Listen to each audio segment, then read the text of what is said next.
রাসূলুল্লাহ ইয়া হাবিবাল্লাহ, কোন মুমিন বান্দা যদি কোনো মানুষ যদি দুনিয়া থেকে চির বিদায় নিয়ে যাওয়ার অগ্রসর হয়, এই যে সিদরাতুল মুনতাহায় যে গাছ আছে, এই গাছের পাতাটা তার যে নাম লেখা আছে ওই গাছের পাতাটা হলুদ হতে থাকে, পাকতে শুরু করে। কি পাকতে শুরু করে? যখন গাছের পাতা হলুদ হয়ে যায়, ওই সময় আল্লাহ রসুলকে বললেন, ইয়া রাসূলুল্লাহ ইয়া হাবিবাল্লাহ, আমি আজরাইল ওই গাছের নিচায় সদা সর্বদাই বসে থাকি, দেখি কোন গাছের পাতাটা, কোন ওই পাতাটা হলুদ হয়ে যায়, ওই নামটা আমি 41 দিন ধরে দেখতে থাকি। সুবহানাল্লাহ। ওই 41 দিন আমি দেখতে থাকি। আর বলা হয় আজরাইল, আল্লাহ রাব্বুল আলামিন বলে, আজরাইল, দুনিয়ার ভিতরে তো 41 দিন বাকি আছে, 40 দিন বাকি আছে, তুমি তাকে একটু সংকেত দিয়ে আসো, যাতে সে বুঝতে পারে আমার আর বেশি সময় নাই। যে খাদ্যমন্ত্রী মিকাইল আলাইহিস সালাতু ওয়াস সালাম তার দরবারে এসে বলে, ও মুসলমান শোনো, তোমার আর খাবারের বেশি নাই, তোমার 60 বছর 70 বছর জিন্দেগি হয়ে গেছে, পার হয়ে গেছে, কিন্তু আর বেশি বাকি নাই, মাত্র 39 দিন 37 দিন বাকি আছে।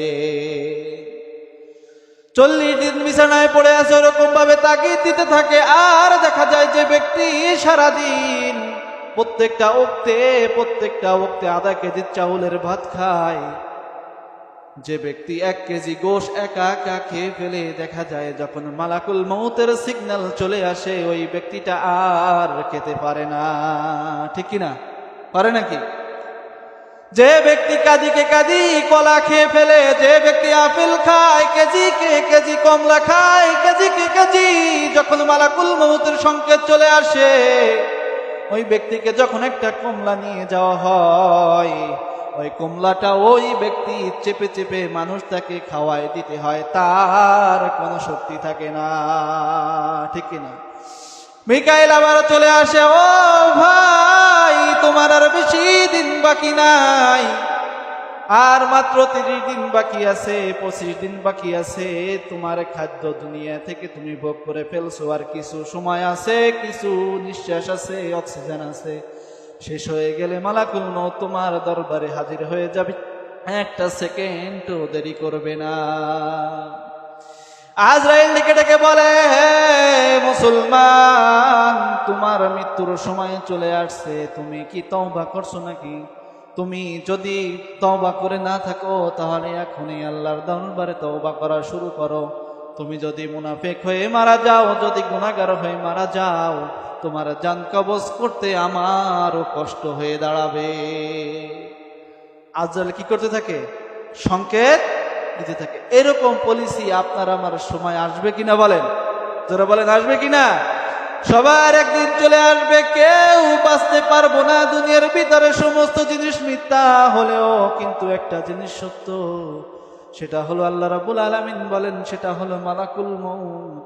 সমস্ত জিনিস যদি মিথ্যা হয়ে যায়, একটা জিনিস সত্য, সেটা হলো মউত। এই মউতের হাত থেকে কেউ বাঁচতে পারবে না। আজরাইল ডেকে বলে, ও ভাই, তুমি কি তওবা করছো নাকি? বলো, তোমার আর বেশি সময় বাকি নাই, মাত্র 3 দিন সময় বাকি আছে। তুমি যদি তওবা করো, যদি মুমিন হয়ে যেতে পারো, আমার জন্য জান কবজ করার জন্য হাসিল হয়ে দাঁড়াবে। এরকম ভাবে সংকেত দিতে থাকে। আর ওই মনুষ্য ব্যক্তি যখন 3 দিন সময় থাকে, দেখবেন আত্মীয় স্বজনের দিকে কিরম একটা মায়ার নজরে তাকিয়ে থাকে। কি থাকে না?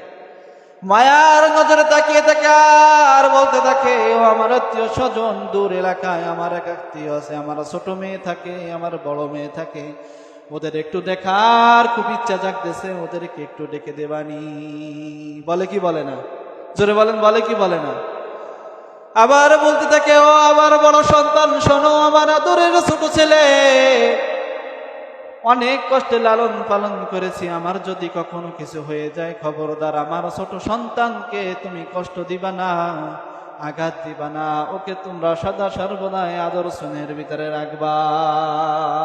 এরকম বলে কি বলে না? কারণ আল্লাহ রাসূল সাল্লাল্লাহু আলাইহি ওয়াসাল্লাম বলেন, যারা দুনিয়ার ভিতরে মুমিন হয়ে যারা মারা যাবে তাদেরকে বলা লাগে না কখন মৃত্যু চলে আসবে। তারা সদা সর্বদাই মৃত্যুর জন্য প্রস্তুত হতে থাকে, সবকিছু বুঝতে পারে, জানতে পারে যে আমার আর বেশি দিন বাকি নাই। আল্লাহ রাসূল সাল্লাল্লাহু আলাইহি ওয়াসাল্লাম মৃত্যুর আগে আয়েশা রাদিয়াল্লাহু তাআলা আনহাকে বলতেছেন, এ আয়েশা, আমাকে উযু করার জন্য সুন্দর পানি দাও, আর আমার যে মিসওয়াকটা আছে মিসওয়াকটা দাও, আমি মিসওয়াক করব। আয়েশা রাদিয়াল্লাহু তাআলা আনহা বুঝলেন, দেখলেন অন্য সময় যেভাবে রাসূল উযু করে আজকে সেই দিনটা হলো ভিন্ন। অন্য সময় যেভাবে রাসূল মিসওয়াক করে আজকে সেই দিনটা হলো ভিন্ন। ডেকে ডেকে বলতেছেন, ইয়া রাসূলুল্লাহ, ইয়া হাবিবাল্লাহ, আপনি যে এত সুন্দরভাবে মিসওয়াক করতেছেন, এত সুন্দরভাবে উযু করতেছেন, এইরকম দৃশ্য তো আগে পাশে আমি কখনো দেখি নাই। রাসূল ডেকে বলতেছেন, ইয়া আয়েশা, শোনো, আর কিছুক্ষণের মধ্যে মালাকুল মউত আমার দরবারে চলে আসবে। আমি তো দুনিয়া থেকে চিরবিদায় নিয়ে চলে যাব, আমি তো দুনিয়ার থাকতে পারবো না। এই জন্য আমি উযু করার জন্য উযু করতেছি, পাপ পবিত্র হচ্ছি। কোন মুসলমান যারা মুমিন বান্দা বুঝতে পারে যে আমি আর বেশি দিন থাকবো না, স্ত্রীকে বলে, ওই স্ত্রী, আমার নখগুলো কেটে দাও, আমার যত অঙ্গ প্রত্যঙ্গের যত পশম আছে পশমগুলি পরিষ্কার করে দাও, আমার মনে হয় আমি আর বেশি দিন থাকবো না। আছে না নাই এরকম? আছে না? এরকম ভাবে বলতে থাকে।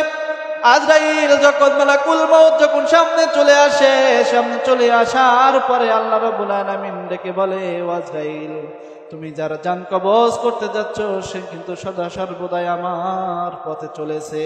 আল্লাহু আকবার বলেন। সে সদা সর্বদা আমার পথে চলেছে, রসুলের দেখানো পথে চলেছে, রসুলের সুন্নাত মোতাবেক চলেছে। আজরাইল, খবরদার খবরদার, আমার মুমিন বান্দা যখন তুমি জান কবজ করবা, খবরদার একটু আঘাত যেন আমার মুমিন বান্দা না পায়। সুবহানাল্লাহ। মুমিন বান্দার জন্য সাহাবায়ে কেরাম যখন মৃত্যুর ভয়ঙ্কর কথা শুনে কেঁদে ফেললেন, তখন রাসূল বললেন, যারা মুমিন হবে তারা মৃত্যু কখনো টের পাবে না। আল্লাহ রাব্বুল আলামিনের আদেশে জান্নাত থেকে, রায়হান নামক জান্নাত থেকে এই এক রায়হান নামক একটা সুগন্ধি রুমাল, সাদা রুমাল নিয়ে যখন ওই মুমিন ব্যক্তির কাছে চলে যায় আর ডেকে ডেকে বলতেছেন, ইয়া আইয়াতুহান নাফসুল মুতমাইন্না ইরজিই, আল্লাহর দিকে দাফিত হও, হে পবিত্র আত্মা,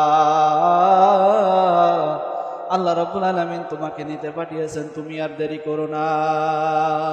যখন জান্নাতের সুঘ্রাণ রুমালটা যখন তার নাকের কাছে ধরা হয়, আল্লাহ রাব্বুল আলামিন বলেন, তার জানটা আর দেহের ভিতরে থাকতে চায় না, লাফ দিয়ে আজরাইল হাতে চলে আসে। বলেন সুবহানাল্লাহ।